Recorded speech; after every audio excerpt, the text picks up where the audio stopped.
So before you guys pull your guns out, I'm gonna talk about one thing. From here on out, everything we do is gonna involve drawing the gun from the holster, okay? Now, if you guys are, I think you're the only one from appendix. Cool, awesome. Yeah, you look fine when you're doing it all anyway, so keep it safe, look it back in every time. Pretty straightforward. Like, you got a lot more to lose than I do. Like, so, okay. So from here on out, we're gonna be drawing the gun from the holster for all the exercises, okay? And for me in the draw, I keep it pretty bare bones and very, very simple, right? The goal for me and where I meet the gun is as soon as I possibly can, marry both hands, okay? I don't have a touch point. I don't have this index point where I come up or anything along those lines. At the beep, if I could start with both my hands on the gun in the holster, that's how I'd start. Make sense? Yeah. So without me doing a crazy deviation over to get my hand here and then presenting the gun back up, what I'm gonna try to do is meet that kind of in the middle and come here. The goal is if we get our support hand on the gun as soon as we possibly can, and we're not waiting till here, or some, like everyone talks about this whole clap point. For me, that's way too late. If we get a bad draw, and I mean, you guys are all shooters, so without a doubt, we've all gotten bad draws.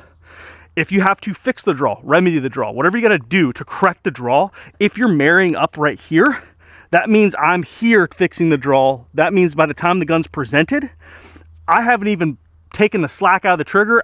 I'm super behind. Therefore, I'm gonna rush. Therefore, usually what happens to that first shot? It's not where you want it to be, correct? So, at the beep, if I could have both hands on the gun in the holster, that's where I'd start.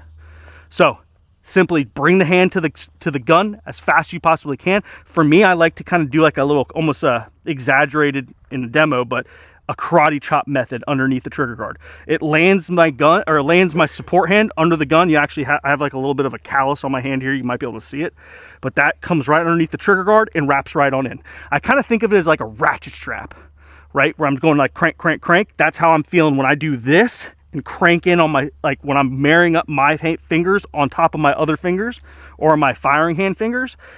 I'm really locking in there. And that crank, once again, sometimes is so hard that these fingernails start to bleed.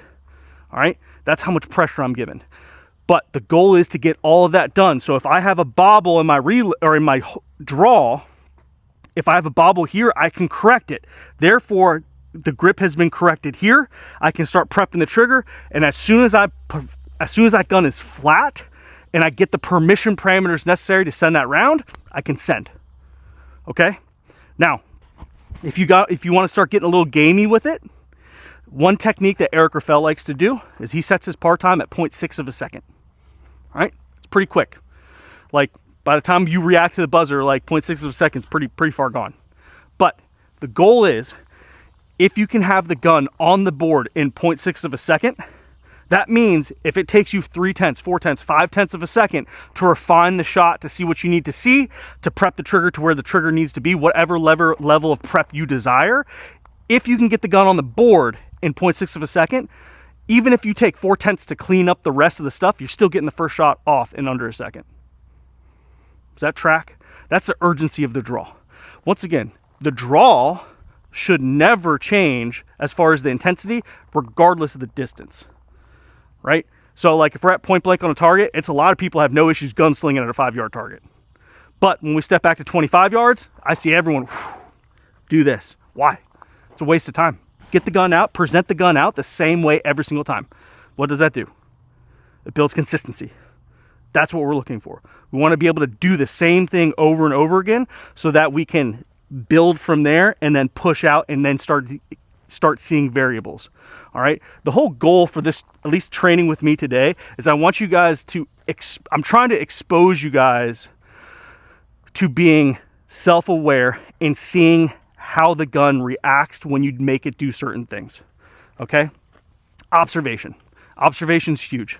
If we're not seeing the gun do something different, or we're not observing how certain things affect the gun or how certain intensities affect the gun, then we can't find places to really dial into or really work on, if that makes sense, right? If we just come out here and do just typical line drills and all our assessment is what the target's telling us, then we're not actually getting as much out of the drill as we really need. I'm not looking for perfect targets every single time, right? There will be a time where I'm looking for good points. But if I start seeing things move around on the target, that means a lot of times it's okay, as long as you're not being sloppy, you're in an exploratory mode. That's totally fine. There's a time to be exploratory when we're pushing the pace, and then there's going to be a time where we need to dial it back to run our capability, right? And that you're going to be able to work different training sessions on your own when you have an exploratory training session. And then other training sessions, you're going to work on consistency to where you can do the same thing on demand every single time. Does that track? I kind of do this like ebb and flow type of deal. Most training sessions, I'll start off with like super consistent exercises where I'm like, all right, execute that every single time. All right, now I'm going to turn it into a little bit more exploratory mode where I'm going to turn up the heat a little bit, and then I'll bring it right back to consistency. So I'm always doing this ebb and flow to see where the edge of information I can retain can happen. All right, sorry, that got a little offhand. I kind of rabbit holed a little bit there, but more information is better, I suppose. But anyway, what I want to do now is I want to stand at about the 7-yard mark where we were doing the exercise before, and we're going to do one shot from the holster. All right, the goal is to get the gun out of the holster and on target as fast as we possibly can. But before you guys load and make ready, I want you guys to do at least 10 dry runs. I'm going to watch all of you guys draw the gun from the holster, present it on target. We'll do that a number of times, and then we'll go hot and do one draw, one shot. Are we pressing the trigger, dry fire, or no? Sure.